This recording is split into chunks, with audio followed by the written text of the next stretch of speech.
Good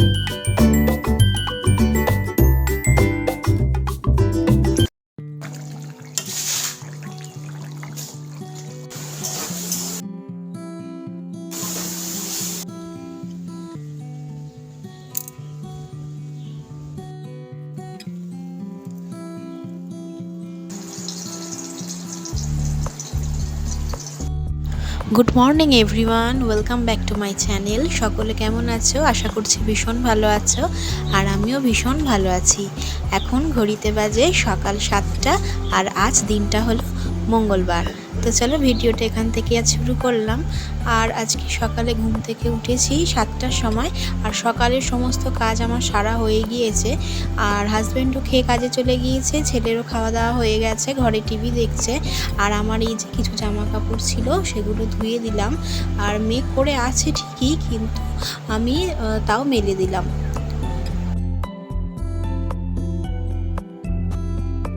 আর এই তো জামা কাপড় মেলে দিয়েই চলে এলাম ঘরে। আজকে আর বিছানাটা না তাড়াতাড়ি তোলা হয়নি। আর এখন ঘড়িতে বাজে 11টা, আর অনেকটাই দেরি হয়ে গেল বিছানা গোছাতে। আসলে কি বলতো, রান্নাঘরে সকাল থেকে তো অনেক কাজ থাকে, আর আমার হাজব্যান্ড তো খুব তাড়াতাড়ি ওঠে না, উঠতে উঠতে তাও 10টা বেজে যায়। আর রান্নাঘরে কিন্তু আমি রান্না করতে করতেই ছেলেকে পড়তে বসিয়ে দিই, আর ওকে কিন্তু একটু পড়াতেও হয়। আর এখানে পড়লে কি বলতো, সেভাবে তো ওকে দেখতে পারি না, তো সেই কারণে বিছানাটা আমার তুলতে না অনেকটাই দেরি হয়ে যায়।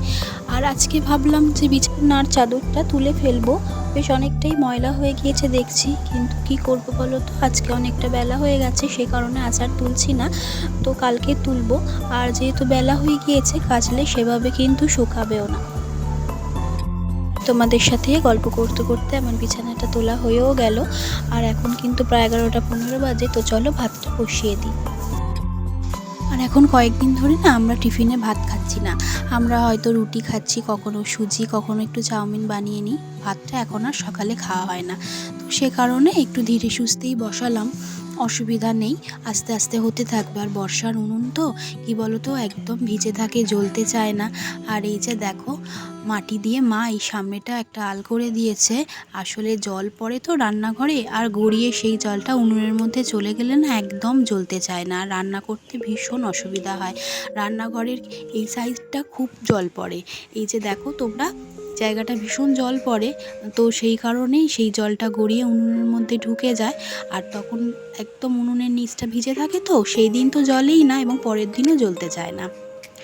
আর এই যে উনুন জ্বালিয়ে দিয়েছি, বেশ ভালো জ্বলছে, তবে উনুনের কাছে তো এখন বসে থাকলে হবে না।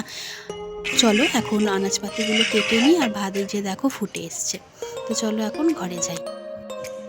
আর এখন ফ্রিজ থেকে মাছটা বার করে নেব। গত পরশু দিনকে একটা মাছ নিয়েছিলাম, তো সেটা অনেকগুলোই পিস হয়েছিল, তো 3 পিস করেছিলাম, আর এই যে 4 পিস রেখে দিয়েছি।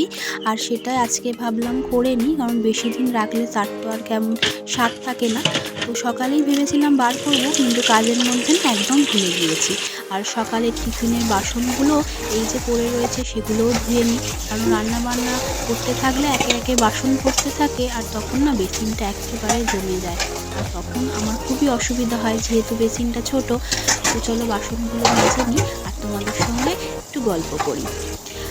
এখন তো ছেলে স্কুল যায় না, সেই জ্বর হওয়ার পর থেকে তো এখন স্কুলে পাঠাইনি, আর ভাবছি একেবারে সোমবার থেকেই পাঠাবো। তো এখন যে খুব ভালো আছে সেটা না, খাওয়া নিয়ে ভীষণই কিন্তু ঝামেলা করে, খাওয়া একদম কমে গেছে, খেতে পারে না। চলো বৃষ্টি পড়ছে, জামা কাপড়গুলো তুলে নিই। আর এই যে দেখো, জল মোটামুটি ঝরে গেছে, আর বৃষ্টিও পড়ছে, তো বাইরে আর মেলে রাখবো না, ঘরে ফ্যানের হাওয়াই দিয়ে দিই, শুকিয়ে যাবে। কারণ বাইরে মেলে রাখলে এটা একটা এক্সট্রা কাজ, একবার তুলতে হবে, আবার মিলতে হবে, বারবার করে না একদম ভালো লাগে না।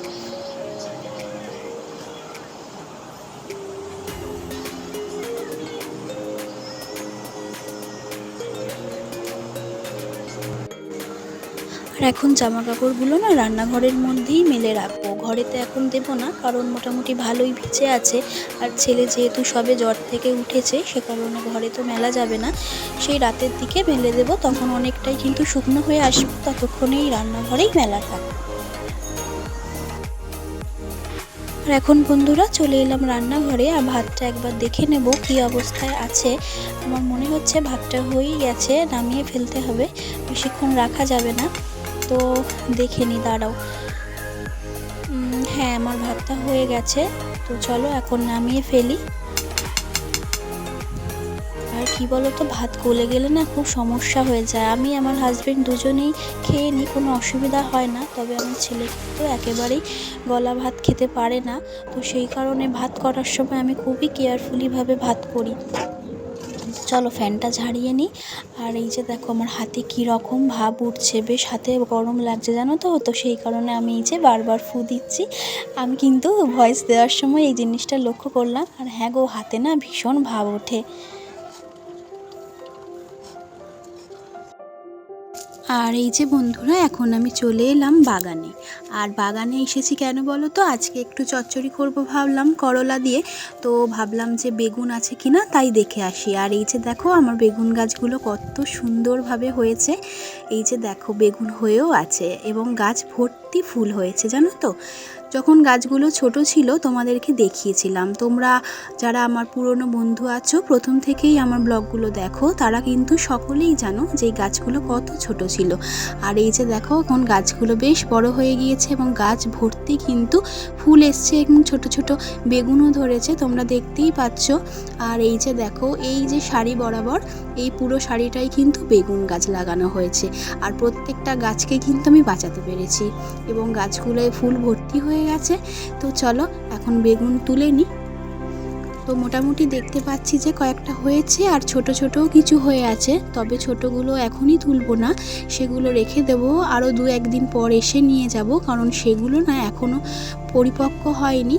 তো এই যে দেখো কত ফুল, কিন্তু এগুলো সবগুলোই কিন্তু বেগুন হবে। আর তোমাদের হয়তো আমি ক্যামেরায় ঠিক দেখাতে পাচ্ছি না, অনেক ছোট্ট ছোট্ট বেগুন ধরেও আছে। তো চলো চটপট তুলে নিই।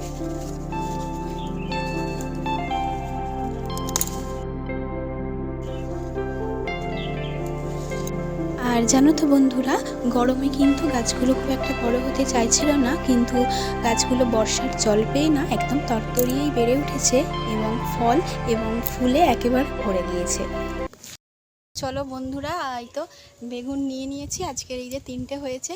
তো চলো বাড়ি যাই আর রান্না বসা। দেখো কি প্রচণ্ড মেঘ করেছে, দেখো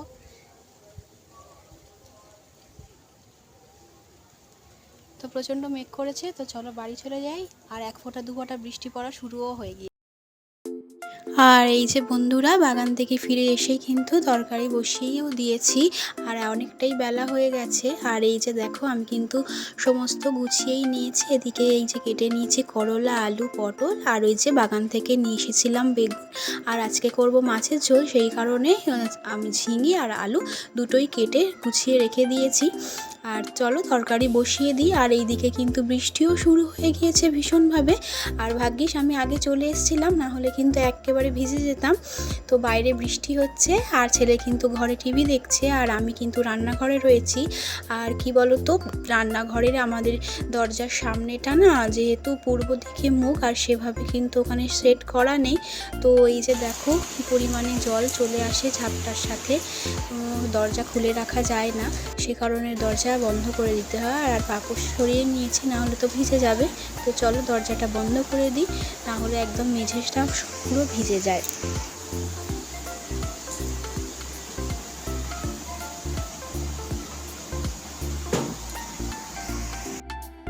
আর রান্না করতে যে অনেকক্ষণ সময় আমার লাগবে তা কিন্তু নয়, যেহেতু সমস্তটাই আমার গোছানো আছে, সব সবজি কেটে রেখে দিয়েছিলাম আগে থেকে, আর মশলাও বেটে গুছিয়ে রেখে দিয়েছিলাম। তো সেই কারণে খুব একটা সময় লাগবে না, তাড়াতাড়ির মধ্যেই রান্নাটা হয়ে যাবে। আমাদের প্রত্যেকেরই কিন্তু তাই, রান্না করতে বেশিক্ষণ সময় লাগে না, কিন্তু সেগুলোকে গুছিয়ে রেডি করে রাখতেই কিন্তু সময় লাগে। তবে অনেকেই কিন্তু রান্না করতে করতেই সমস্তটা কিন্তু গুছিয়ে রাখে, তবে আমি আবার সেটা পারি না। আমি কিন্তু আগে সমস্ত গুছিয়ে নিই, তারপরে কিন্তু আমি রান্না বসাই।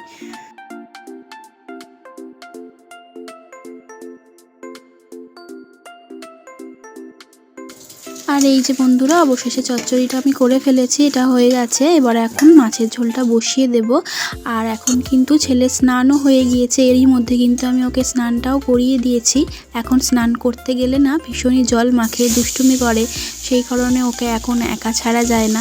জ্বর থেকে উঠেছে যেহেতু, সেই কারণে আমাকে ওর সাথে যেতে হয়। আর এখন ঠান্ডা গরম জলেও এখনও স্নান করাই, একেবারে ঠান্ডা জলটা দিই না। তো এই যে স্নান করিয়ে রেখে এলাম সবে। আর এই যে আমি এখন মাছ ভাজাটা বসিয়ে দিচ্ছি। আর মাছটা ভাজা হয়ে গেলে আর তরকারি হতে বেশিক্ষণ লাগবে না। ঝিঙে তো তাড়াতাড়ি সেদ্ধ হয়ে যাবে, আর ঝিঙের সঙ্গে আলুটা কষাতে থাকলে আলুও তাড়াতাড়ি সিদ্ধ হয়ে যাবে। তো চলো চটপট করে আমি সমস্তটা করে নিই। আর ছেলের খিদেও পেয়ে যায়, স্নান করে উঠে একদম বসে থাকতে পারে না, তো সেই কারণে তাড়াতাড়ি করে নিই, ওকে খেতে দিয়ে দেবো।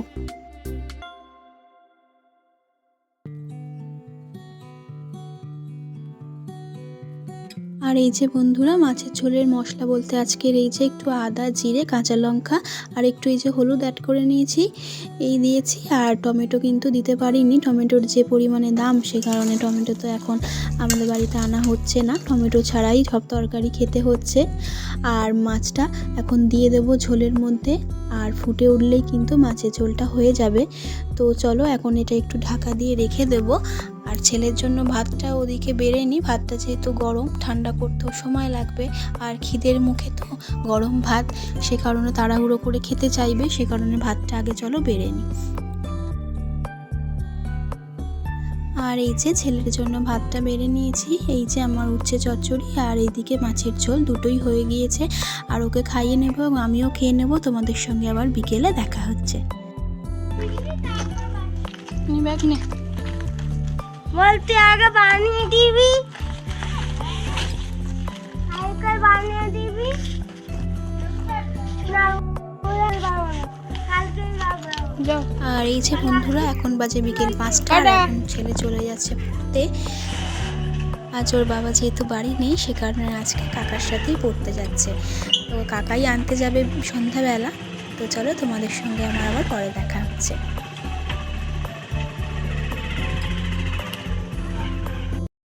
হ্যালো এভরিওয়ান, তোমাদের সঙ্গে দেখা করতে চলে এলাম। এখন বাজে ঘড়িতে 10টা, আর এখনই সুযোগ হয়েছে কথা বলার, তো সেই কারণেই চলে এলাম। আর ছেলেকে খাওয়ানো হয়ে গিয়েছে। আর আমি কি বলো তো, সন্ধেবেলা ভিডিও আর অন করতে পারিনি, কারণ সন্ধেবেলা বাড়িতে একটুখানি লোকজন চলে এসেছিলো, তো সেই কারণে আমি আর ভিডিওটা কন্টিনিউ করতে পারিনি। আর এখনই তোমাদের সঙ্গে দেখা করতে এলাম, আর ভিডিওটা তো শেষও করতে হবে বলো। তো ছেলেকে খাওয়ানো হয়ে গিয়েছে, এখন ঘড়িতে বাজে 10টা। আমার হাজব্যান্ড কিন্তু এখনও ফেরেনি, তো ফিরতে ফিরতে 11টা হয়ে যাবে, তো তখনই ডিনার করব। তো এখন টুকটাক ঘরের কাজ আছে, সেগুলো সেরে নেব।